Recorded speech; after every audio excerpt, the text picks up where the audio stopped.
শুভ সকাল বন্ধুরা, সবাই কেমন আছো? আশা করি ভালো আছো। তো দেখো আমাদের বিড়ালগুলো কি সুন্দর,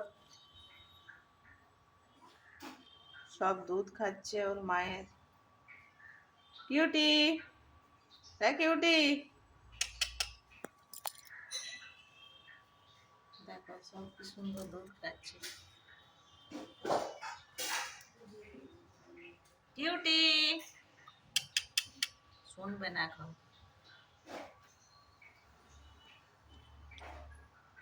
হাইডু, দেখো হাইডু, দেখি দেখি দেখি, হাইডুকে দেখি কি সুন্দর ও বাচ্চাগুলোকে দুধ খাওয়ায় চুপচাপ বসে, একটু হিলবে না কিছু না।